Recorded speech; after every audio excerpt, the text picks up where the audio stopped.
Hey, Alexus Love Beauties.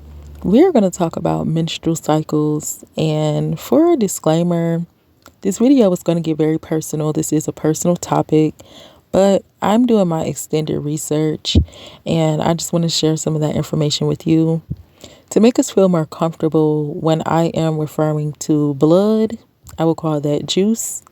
And then when I am referring to a blood clot, I will call that a juice clot.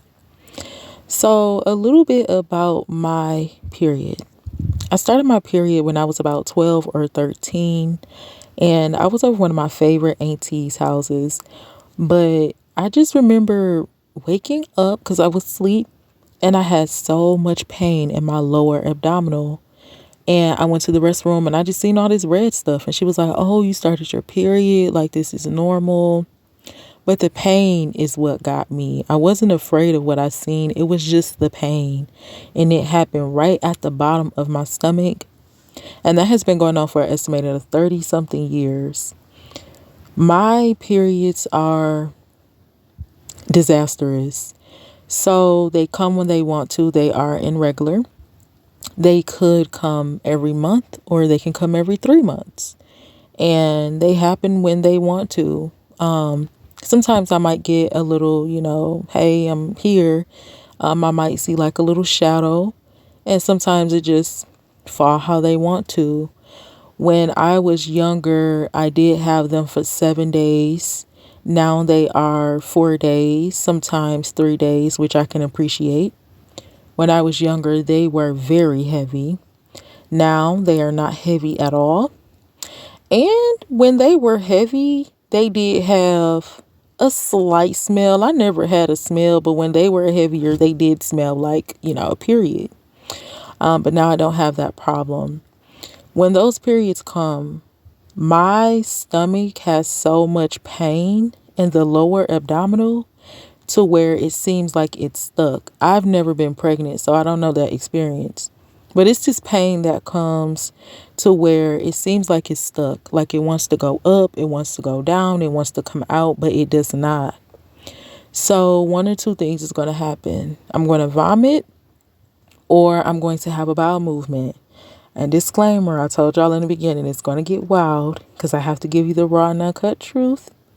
I'm not sure if someone else is experiencing this, but sometimes it happens out of at the same time. So sometimes I can have a bowel movement and I can vomit. A friend of the family told me when I was younger, he showed me how I can make myself vomit because that's the only thing that make me feel better. This is a 24 to 48 hour process. Nothing more, nothing less.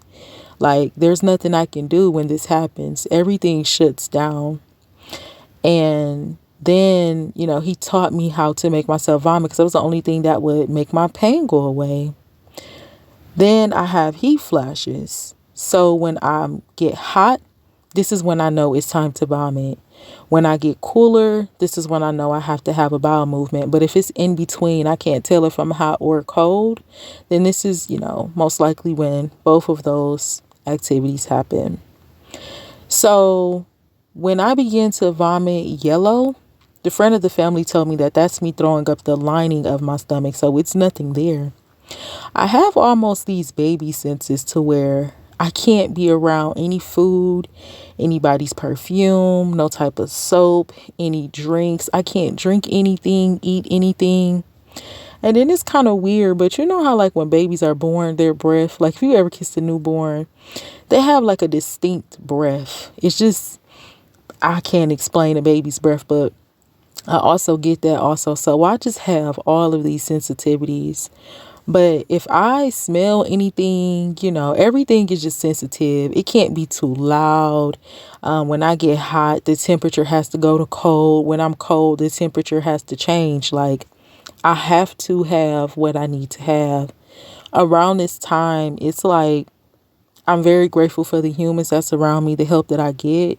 But for some reason, it's just more of me wanting God.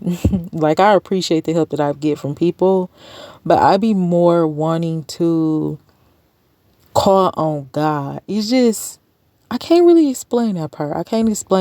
But I don't know. It's almost like if my periods is like a fast, because I don't know, I just be wanting God. Like, I want to lay with my Bible, I want to cuddle with my Bible, I just want to say Jesus, I just want to, cry. That's another big thing. Crying actually helps to numb my pain. Come on, Jesus. It's like the vibration, glory be to God. I have to get some type of vibration in my stomach to make that pain, calm also. So crying helps to calm the pain.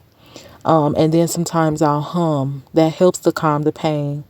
The only thing that might make me feel comfortable when I'm uncomfortable is a heating pad. So that makes my stomach kind of comfortable. But the only thing that makes me comfortable and I get regular, it's just that 24 to 48 hours of that pain going away, whatever that pain is.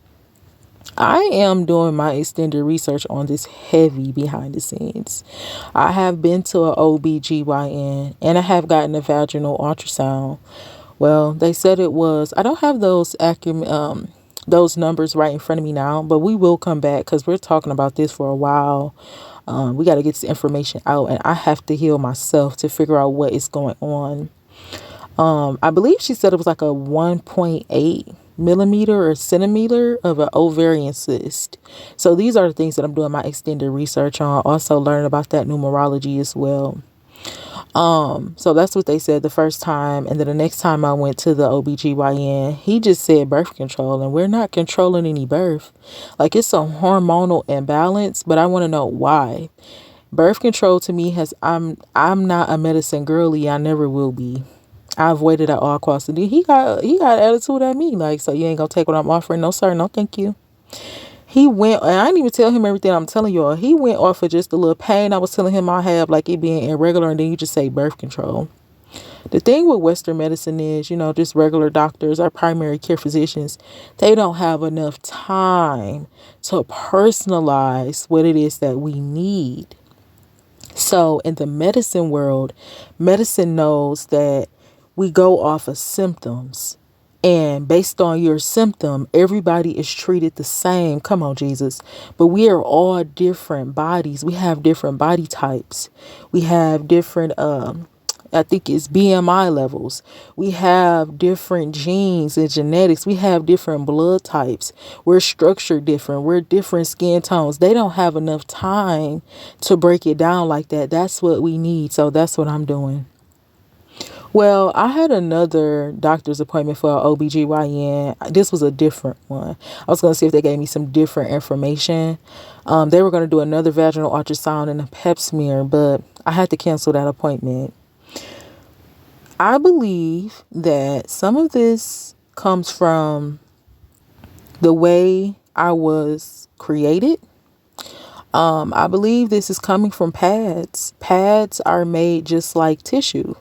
So it's made with recycled garbage, paper, the cheap fiber, the fiber they get for pads and tissue come out of that same tree that doesn't grow up straight.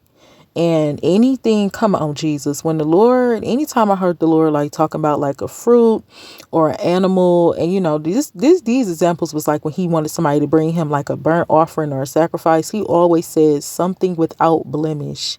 Like, bring God something that's perfect. Now, don't get this message misconstrued. I ain't saying we God and I ain't saying we 100% perfect, but the way tissue is made, they go to the trees that are slanted, the trees that are crooked, the trees that don't grow up straight from the ground.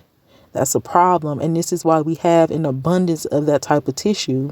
Be sure to watch that video where we talked about the difference between tissue that costs $1 and the $20 bamboo wood tissue. What we're looking for is the fiber. We have to know that our body has fiber. Come on, Jesus. So I had already had a colonoscopy when I was 20. So it's something going on in the body. And I think there's some form of correlation when you have a colonoscopy, when you have a issue with the digestive system, that is due to a lack of fiber. So imagine me putting on pads. And I'm grateful for my mother. Glory be to God for blessing me with the things that I needed. There was some information that, the parents didn't have. So have compassion when you start finding out information. Because when I started finding out things, I was very uncomfortable. And I wasn't upset with my family. It was just I was upset that I didn't know. But somebody didn't know to teach me neither. So, and I'm still going to, go to the doctor when I need to, but I have to do more for myself. So I'm just like, okay, let me look into this. And thank you, Lord. So when we talk about fiber, I have a lack of fiber already. The pads that I'm wearing, those are fiber. The tissue that I'm using, another thing. I used to suffer from yeast infections and bacteria, vaginosis a lot. Even when I was not intimate with a man, it just happened in general. Well, doing my extended research personally, when we wipe, that tissue is getting moist. And what happens is some of that tissue is left behind in the vaginal area. So imagine on your menstrual cycle, that tissue is being left behind in the vaginal area. And let's just be real, we grown over here.